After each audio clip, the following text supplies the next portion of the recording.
Hello students, welcome to Solve by Your Knowledge. இன்னைக்கு நம்ம பார்க்க போகிறது 12th standard mathsல exercise 3.2ல 5th sum. Prove that a straight line and a parabola cannot intersect at more than 2 points. So இதுக்கு நம்ம ரெண்டோட general ஈக்குவேஷனையும் எழுதிக்கலாம். So ஒரு ஸ்ட்ரெயிட் லைனோட general equation y is equal to mx plus c. அதே மாதிரி ஒரு பேரபோலாவோட general equation y square equal to 4ax. So இதில் ஒன்றில் நம்ம இன்னொன்று சப்ஸ்டியூட் பண்ண போகிறோம். நான் இதையும் சப்ஸ்டியூட் பண்ணி எழுத போகிறேன். அதாவது இந்த வேல்யூவை இதில் சப்ஸ்டியூட் பண்ணுவோம். So substituting 1 in 2. ஸோ நான் இதில் சப்ஸ்டியூட் பண்ணேன்னா வையோட வேல்யூ என்ன? mx plus c the whole square equal to 4ax அப்படின்னு மாறிடும். ஸோ நான் இப்போ இதை எக்ஸ்பேண்ட் பண்ணேன்னா m square x square plus c square plus 2cmx equal to 4ax.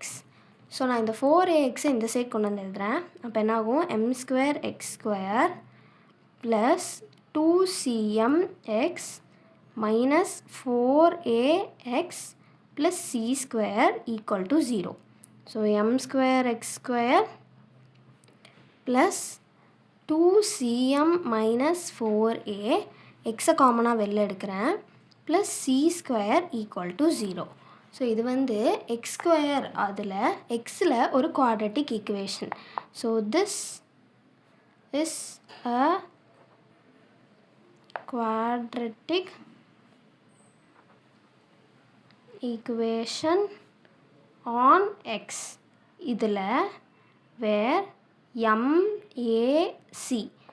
MAC இது எல்லாமே வெறும் constants. So arbitrary constants.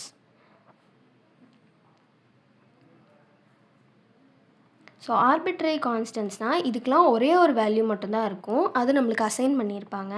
So இப்படி ஒரு குவாட்ரட்டிக் ஈக்குவேஷன் இருக்கும்போது ஒரு குவாட்ரட்டிக் ஈக்குவேஷனுக்கு நம்மளுக்கு 2 சொல்யூஷன் தான் கிடைக்கும்.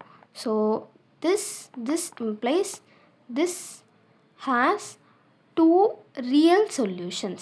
ஸோ இதுக்கு 2 சொல்யூஷன்ஸ் தான் இருக்குது. ஸோ therefore எக்ஸுக்கு நம்மளுக்கு 2 வேல்யூ தான் வருங்கப்ப the line cannot intersect